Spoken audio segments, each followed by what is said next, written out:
idol, mga lods, sa lahat po ng lalo na sa probinsya. Yan.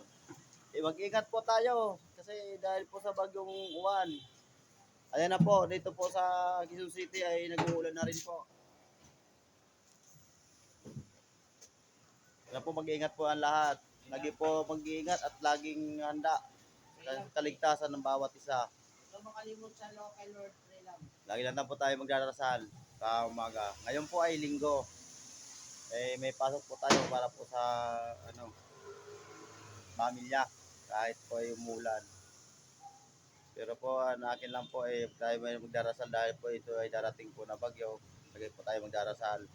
Huwag tayo magkakalimot magdasal sa taas.